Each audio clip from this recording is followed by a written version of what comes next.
Programa 20. De la consumación de la independencia al inicio de la Revolución Mexicana. En este programa conocerán las características de México al inicio de su vida independiente. En 1821, consumada la independencia, muchas personas adoptaron una actitud optimista, pues consideraban que el territorio mexicano poseía una gran riqueza y que solo se necesitaba un buen sistema de gobierno para lograr la prosperidad de todos sus habitantes.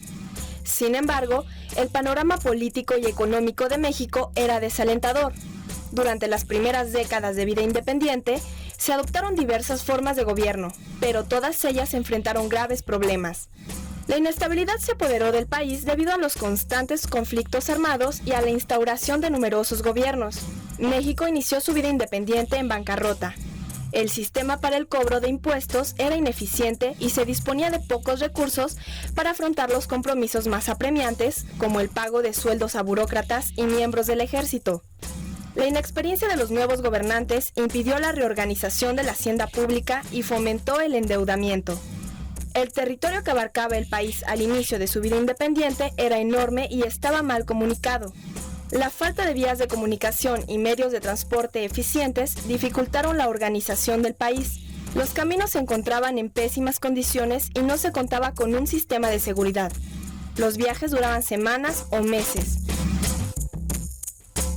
Como nación nueva, con novedosos sistemas políticos y económicos, México era una nación con aprendizaje, en la cual los nuevos grupos políticos tuvieron que aprender a reorganizar el país, tanto en lo político como en lo administrativo.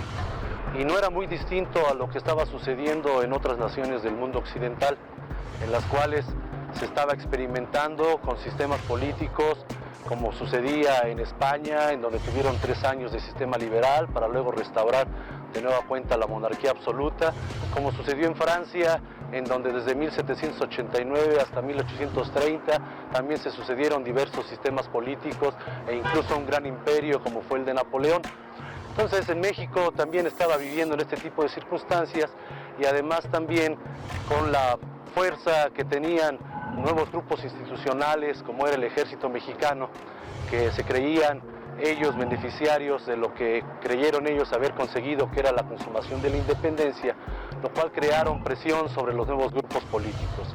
Además de ello, también existió pues el arrasamiento que trató de hacer del país los grandes imperios, entre ellos Inglaterra, que por medio de préstamos, por medio de inversión productiva, trató de presionar a México en su beneficio. Y también tenemos, bueno, pues la presión de los españoles, los cuales incluso en 1829 trataron de nueva cuenta de reconquistarnos, pero gracias a una rápida expedición militar dirigida por Antonio López de Santana y Mier y Terán, pues se logró quitar ese fantasma de la reconquista mexicana. Así que eso fue lo que sucedió en México, un gran aprendizaje, una crisis que fue también su contraparte, la enseñanza que trajo todos estos acontecimientos en el país. En este periodo visitaron el país muchos viajeros de otros países.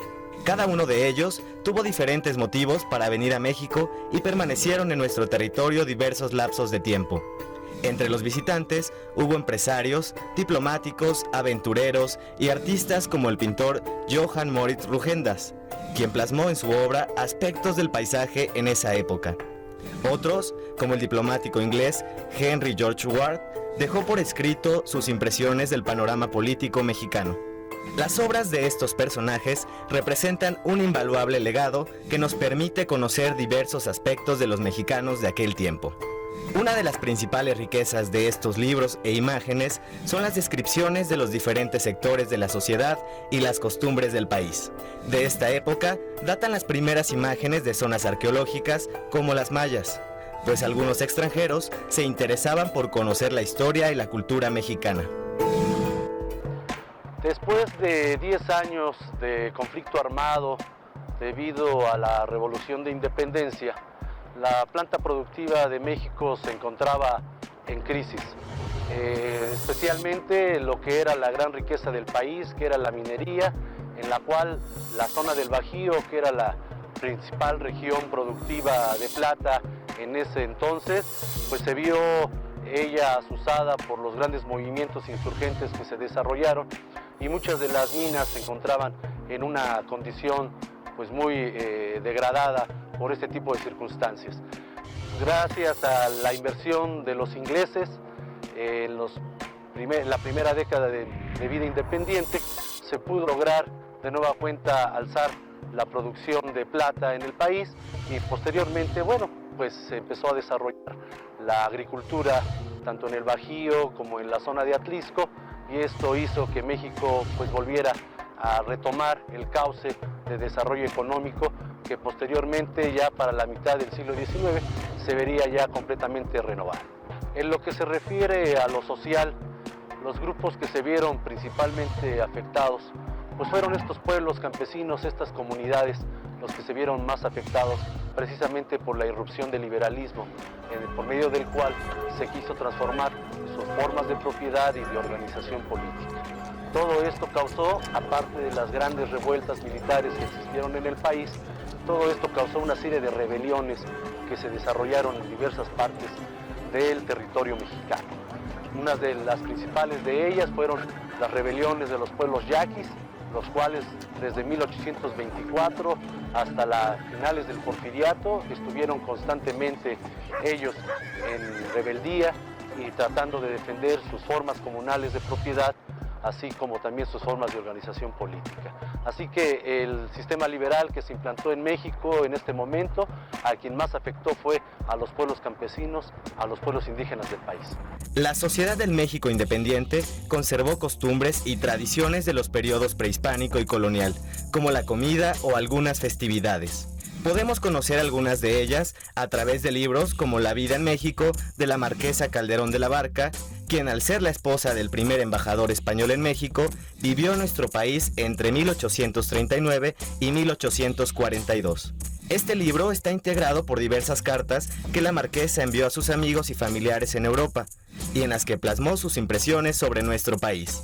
En una de ellas escribió: Hay en México diversidad de gritos callejeros que empiezan al amanecer y continúan hasta la noche, proferidos por centenares de voces discordantes, imposibles de entender al principio. ¡Carbón, señor! ¡Lleve su carbón! ¡Pásale, lleve carbón! ¡Señor! ¿Quién quiere petates de la Puebla? Petates de 5 varas, pásale, lleve sus petates de Puebla. Y a medida que pasa la noche, se van apagando las voces para volver a empezar de nuevo, a la mañana siguiente con igual entusiasmo. 5 varas, pásale, lleve sus petates. Como sociedad pluricultural que era México en la consumación de la independencia y como lo es ahora, el proceso de la identidad nacional fue una construcción que fue realizada por diversos agentes, entre ellos el Estado mexicano, por medio de dos factores muy importantes. Uno de ellos fue crear un pasado común entre todos los mexicanos, y el otro, crear una serie de símbolos en los cuales se identificara toda la nación. De estos, el escudo nacional y la bandera fueron los dos elementos identitarios por medio de los cuales se trató de forjar a este país. Pero fue una tarea muy difícil. Bien podríamos decir que en este momento no había una identidad nacional, ya que los diversos grupos indígenas, los diversos grupos sociales, pues más que pensar en una identidad, buscaban en tratar de fortalecer sus mejores condiciones de vida que ellos tenían. La construcción de la identidad nacional fue todo un proceso que se desarrolló en el país y que podríamos decir que culminó hasta mediados del siglo XX, gracias a un elemento, a una institución muy importante como fue la escuela pública. En la escuela pública, por medio de ceremonias cívicas, por medio de las narraciones de los profesores, se fue creando esta identidad nacional. México enfrentó numerosos problemas durante las primeras décadas de vida independiente. Se instauraron distintas formas de gobierno, pero no se resolvieron los problemas nacionales. La falta de experiencia caracterizaba tanto a gobernantes como a ciudadanos. Las actividades productivas prácticamente se paralizaron en muchas regiones del país. México se fue construyendo a través de diversas crisis políticas, económicas, sociales, y fue consolidando un sistema político en el que fueron atravesando diversas etapas, como fue la federalista, como fue la centralista, intentos de dictadura militar que se desarrollaron, imperios tanto nacionales como extranjeros, y que al final de cuentas, gracias al desarrollo y al aprendizaje que tuvieron los grupos políticos en aquel entonces, para 1867, es decir, después de un tramo de casi 50 años, se logró consolidar un sistema republicano liberal en México. Por lo que se refiere a la estructura económica, desde los primeros años se dio un impulso a la propiedad privada, al desarrollo de las relaciones capitalistas y comerciales que existían en el mundo occidental, lo cual se fue consolidando gracias al ingreso de capitales, de inversiones extranjeras que se fueron dando desde los primeros años de vida independiente, y gracias al amarre que hicieron los grandes imperios con la deuda, con los préstamos que hicieron desde los primeros años de vida independiente al país, y que nos fueron enmarcando, nos fueron enraizando en el sistema económico, financiero, mundial de este país.